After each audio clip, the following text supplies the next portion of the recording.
Many of us know her, but we do not know much about her in the beginning stage when she came. Later on when she met us, of course, we know a little bit more.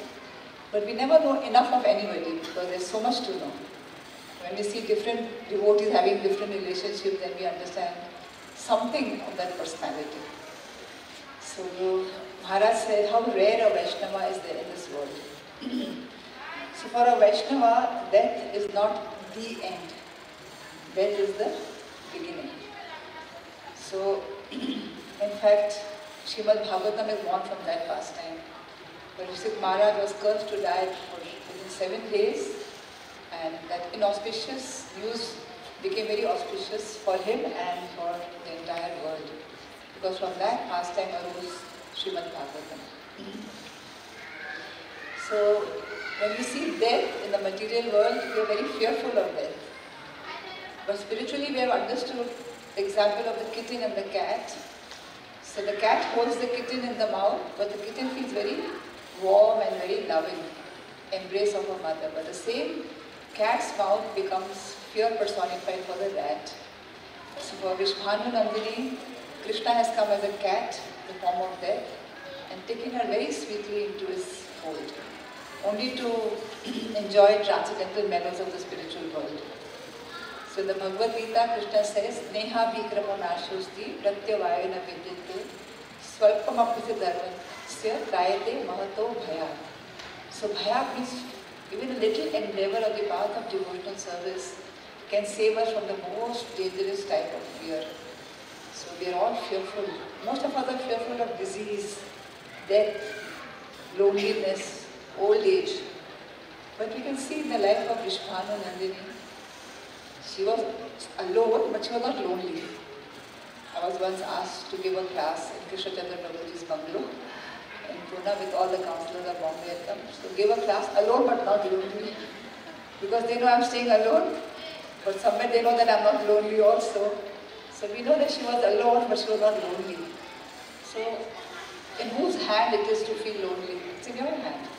If you keep yourself busy, you keep yourself occupied, you are engaged, you are absorbed, then there is no question of loneliness.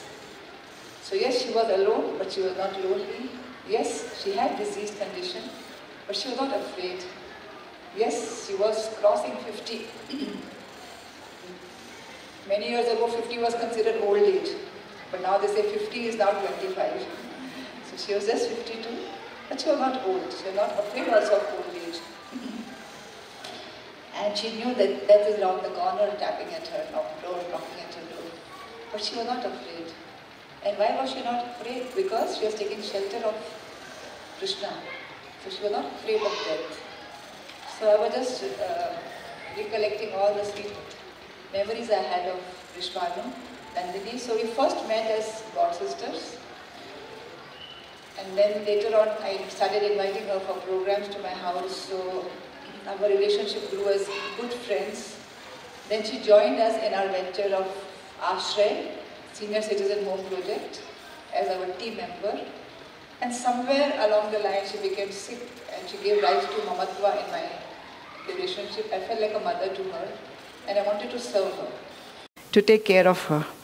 In fact, I often told her that you please shift to my house because there's a 4-bedroom house and I can give her 1 room and she can have a servant to look after her. So at first she refused, but later on she wrote a letter to me which I am reading out. This is her letter to me. Hare Krishna, Mataji, please accept my humble obeisances. All glories to Srila Prabhupada. Since you shared your plan of giving ashray in your own home to 3 Vaishnavis, I have been contemplating to being one of these 3. As of now, I don't know when and in which physical condition will I be able to take your ashray. I thought of mentioning this to you, so kindly keep it in your mind and check with me before you finalize the 3rd and the last entrant into your ashray. Earlier also you have offered me to come and stay with you, but in that I was not comfortable, although that's the best situation I can be in. But now with ashray setup, the ashram setup, things would be a little different because we can borrow help. Earlier I would be dependent on you alone, but now there will be so many to help. So then we can borrow help, she said. So this is her letter to me. So, of course, we had lot of interaction, lots of meetings, which I shared the other day also, how she felt when she was on crutches, on a wheelchair.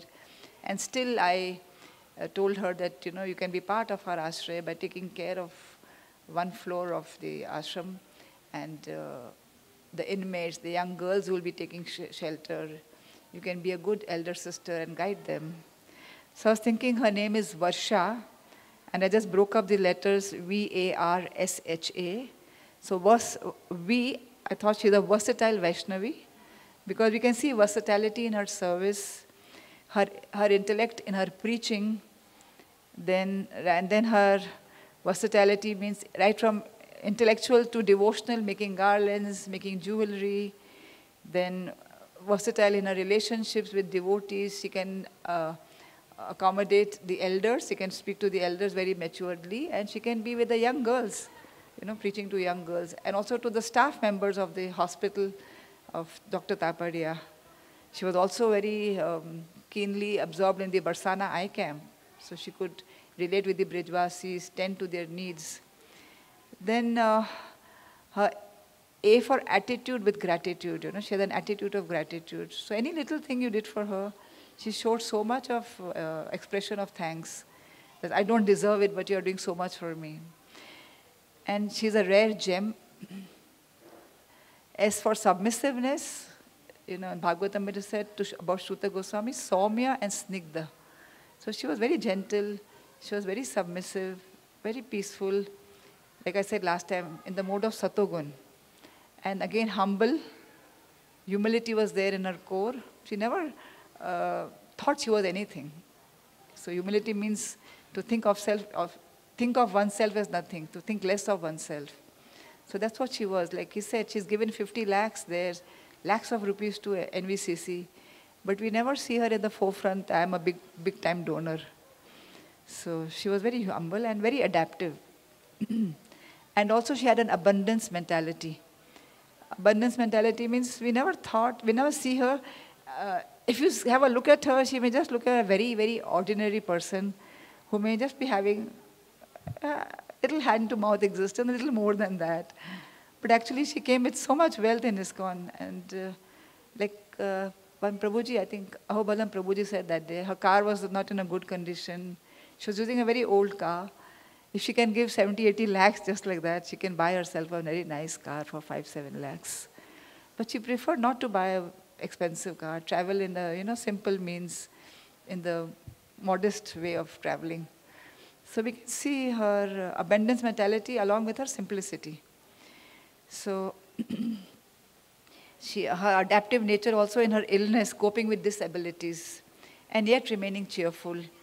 So in spite of all odds, knowing that she'll never be able to walk again, she was still cheerful. She was still ready to accept any responsibility. So her journey has been from the corporate world to the devotional world, from Sattva Gun proceeding to Shuddha Sattva Gun. She wanted to lead a life in accordance to pleasing Guru and Krishna. Everything she did was for the pleasure of Guru and Krishna. Then from Varsha to Vrishabhanu Nandini. So Nandini means one who's loved by everyone. So I know by the end of her life, she was truly loved.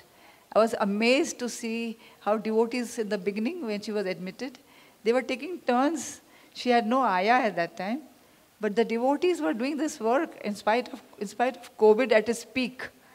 I saw all the devotees going, taking her to the toilet, putting cow dung paste on her body, giving her massage, helping her with her bath. I was amazed. And of course, it is a two-way relationship, but she may have given so much deposit in that relationship that they were ready to do anything for her.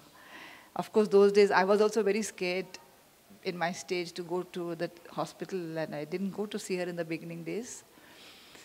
But later on, of course, I visited her a couple of times, and we will really miss her association. But we know that though she's not with us, she's definitely in a better realm. And she's definitely in the beautiful arms of Krishna, the loving embrace of Krishna. So we should not cry for her, but we should cry that we do not have her association. So I thank you all for being here today to express your heartfelt love and emotions for her. Thank you very much.